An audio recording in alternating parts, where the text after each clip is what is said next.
दोस्तों, चैनल पर नए हो तो चैनल को सब्सक्राइब जरूर करें और कहानी पूरी सुने। धोखेबाज पत्नी की कहानी।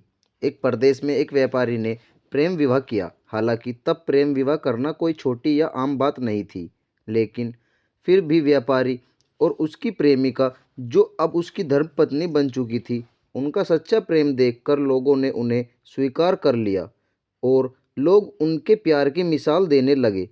वे दोनों भी अपने प्यार से भरी नई संसार में काफ़ी खुश थे। लोग ये देखकर हैरान रह जाते कि उन दोनों में कभी किसी वस्तु या विषय को लेकर कभी झगड़ते नहीं थे। व्यापारी और उसकी पत्नी ने अपने प्यार की रोशनी सदा रोशन रहे, इसलिए एक नियम बनाया था। उन दिनों लोग रात को छतों पर मशाल जलाया करते थे ताकि घर आंगन में उजाला रहे और सोने के समय उन्हें बुझा देते।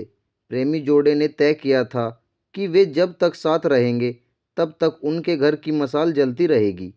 अब रात होते ही पूरे प्रदेश में अंधेरा हो जाता, लेकिन एकमात्र इस व्यापारी का घर रोशनी से जगमगाता। इस प्रदेश का राजा एक बड़े से महल में रहता था। हर रात को सोने से पहले वो अपनी रानी के साथ महल के छत पर जाकर आसमान के नज़ारे देखता था। एक बार जब राजा अपनी रानी के साथ छत पर चांद सितारे देख रहा था, तब दोनों की नज़र व्यापारी के जगमगाते घर पर पड़ी। राजा और उसकी रानी दोनों ही उसके घर के बारे में चर्चे करने लगे। राजा ने कहा, इस प्रेमी जोड़े में पति समझदार है, इसीलिए उनका साथ अच्छे से चल रहा है। रानी राजा से सहमत नहीं थी। रानी का कहना था, जरूर पत्नी ही ज़्यादा समझदार होगी और वह पति के और उसके घर वालों की गलतियों को नज़रअंदाज कर देती होगी। इसके बिना उनके परिवार का इतने अच्छे से चलना संभव नहीं है। राजा रानी की चर्चा बहस में और फिर बाद में झगड़े में बदल गई। अंत में राजा ने कहा कि हम क्यों झगड़ा करें, एक काम करते हैं, उनकी परीक्षा लेते हैं और देखते हैं कौन ज़्यादा समझदार है। रानी को भी यह सुझाव पसंद आया। राजा ने उनकी परीक्षा लेने के लिए एक योजना रानी को बताई। अगले दिन योजना के मुताबिक रानी ने व्यापारी के घर एक स्त्री को भेजा। वह स्त्री व्यापारी के पास गई और उससे बोली, मैं तुम्हारे लिए रानी का एक संदेश लेकर आई हूँ। वो स्त्री संकोच करते हुए व्यापारी से बोली कि रानी को तुम बहुत पसंद आ गए हो। अगर तुम अपनी पत्नी को छोड़ दो या उसकी हत्या कर दो, रानी तुमसे शादी करने के लिए तैयार है। महिला की बात सुनकर व्यापारी को गुस्सा आ गया, लेकिन उसने अपने गुस्से पर काबू रखते हुए उस महिला से कहा कि ऐसी हजार रानियां भी आ जाएंगी, तब भी मैं अपनी पत्नी को धोखा नहीं देने वाला। तुम मेरी तरफ से रानी से माफ़ी मांग लेना और कहना ऐसा प्रस्ताव दोबारा ना भेजे। उस स्त्री ने व्यापारी ने जो कहा था वह बात राजा और रानी को बता दी। व्यापारी का ऐसा जवाब सुनकर राजा खुश हो गया, क्योंकि राजा जैसा सोचता था व्यापारी उतना ही समझदार निकला। अब व्यापारी की पत्नी की परीक्षा की बारी थी। राजा ने एक आदमी को उसके पास भेजा। आदमी ने व्यापारी की पत्नी से कहा, राजा को तुम पसंद आ गई हो। राजा ने कहा है, अगर तुम अपने पति को मार देती हो तो वो तुम्हें उनकी रानी बना लेंगे। आदमी की बातें सुनकर पहले तो व्यापारी की पत्नी कुछ भी नहीं बोली।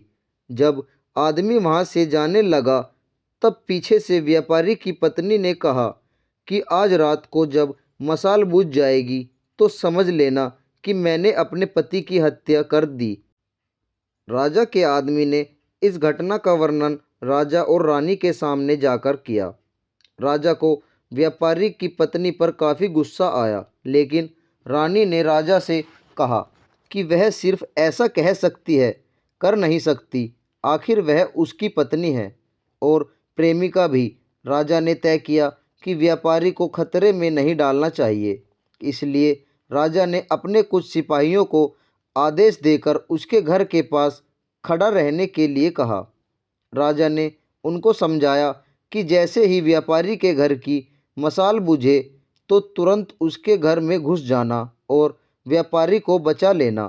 रात होते ही राजा और रानी अपने महल के छत पर आकर व्यापारी के घर की तरफ देखने लगे।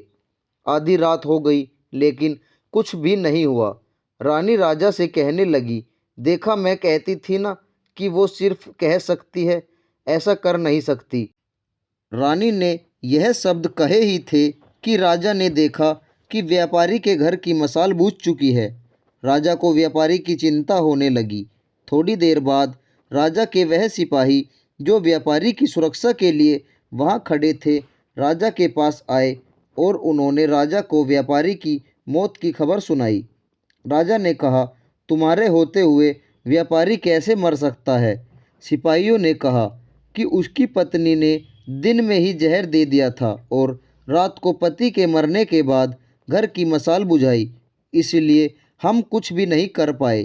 राजा को इस घटना से न सिर्फ व्यापारी की पत्नी से बल्कि औरत जात से ही नफरत हो गई। व्यापारी की पत्नी के बेवफाई के विचार उसे पूरी रात आते रहे।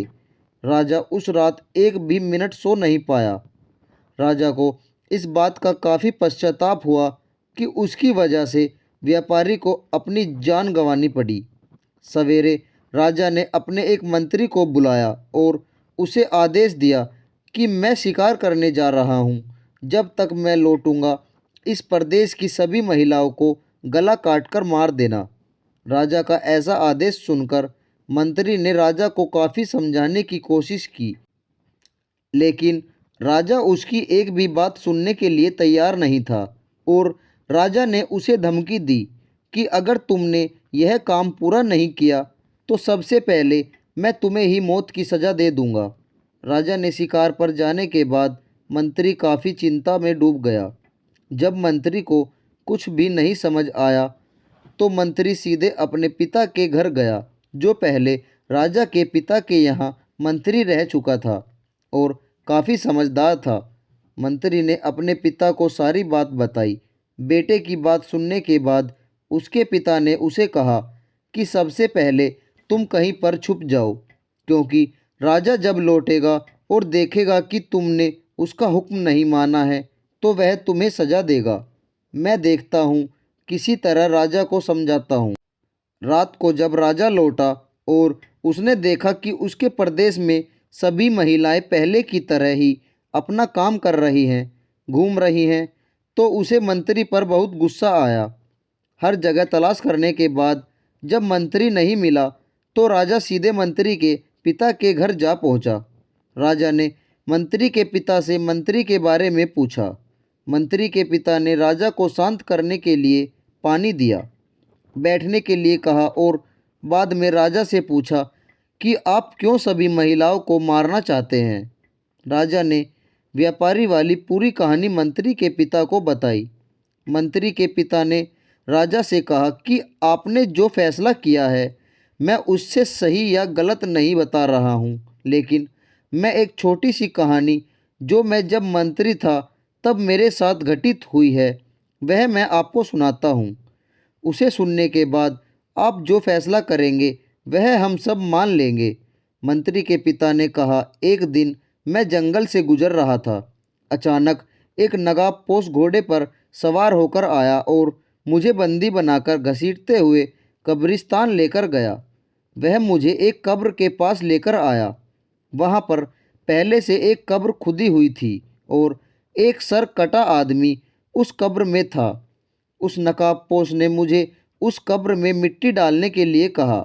जब मैंने कब्र को पूरी तरह मिट्टी से ढक दिया तब उसने मुझे बाजू में एक और कब्र खोदने के लिए कहा। मुझे लगा यह दूसरी कब्र मेरे लिए ही खोदी जा रही है।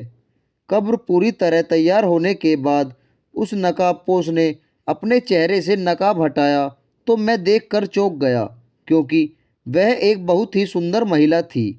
उसने मुझे कहा कि तुम डरो मत, यह कब्र तुम्हारे लिए नहीं है बल्कि यह कब्र मेरे खुद के लिए है। अभी अभी जो तुमने इस सरकटे आदमी को दफन किया है वह एक राजकुमार है जिसने मुझे पाने के लिए मेरे पति की हत्या कर दी और मैंने बदला लेने के लिए उसे मार दिया। मैं अपने पति से बहुत ज़्यादा प्यार करती हूँ, इसलिए मैं इस जन्म में ज़िंदा नहीं रहना चाहती और उनके कब्र के बाजू में मरकर दफन होना चाहती हूँ ताकि अगले जन्म में फिर से उनसे मिल सकूं। इतना कहकर उस महिला ने अपनी गर्दन पर चाकू रखकर गर्दन काट ली और उस कब्र में गिर पड़ी। मेरे पास कोई दूसरा उपाय नहीं था क्योंकि मुझे पता चल चुका था कि वह मुझे सिर्फ अपने आप को कब्र में दफन करने के लिए वहां तक लेकर गई थी। तो मैंने उसे दफन किया और अपने घर वापस लौट आया। महाराज, आपने जिस घटना को देखा है उसमें एक महिला ने धोखेबाजी की है, लेकिन मैंने जो कहानी सुनाई है, मैंने जिस घटना को अनुभव किया है, उसमें एक महिला ने अपने पति के प्यार में अपनी जान दे दी। अब आप ही बताइए महाराज, अगर एक महिला बेवफा निकली तो क्या सभी महिलाएं बेवफा होंगी? एक महिला के किए की सज़ा सभी महिलाओं को देना क्या उचित होगा? राजा को बूढ़े मंत्री की बात अच्छी तरह से समझ में आ गई और उसने सभी महिलाओं को मारने का ख्याल अपने मन से निकाल दिया। दोस्तों, यह कहानी हमें समझाती है कि दुनिया में अलग अलग तरह के लोग हैं, अलग अलग तरह के उनके विचार हैं और उतने ही अलग तरह के सबके व्यवहार हैं। हम एक आदमी का व्यवहार देख बाकी सब के लिए कोई फैसला नहीं कर सकते। आज के दौर में यह बात बहुत अच्छी तरह से सबको समझनी चाहिए क्योंकि आजकल ऐसा होता है कि जब कोई प्यार में धोखा खाता है तो वह सभी औरतों को या फिर सभी पुरुषों को नफरत की दृष्टि से देखने लगते हैं, सभी को एक ही तराजू में तोलने लगते हैं। दोस्तों, अगर आपको यह कहानी पसंद आई हो तो लाइक, शेयर और हमें कमेंट बॉक्स में अपने विचार ज़रूर बताएं और चैनल पर नए हो तो चैनल को सब्सक्राइब ज़रूर करें। आपका बहुत बहुत धन्यवाद।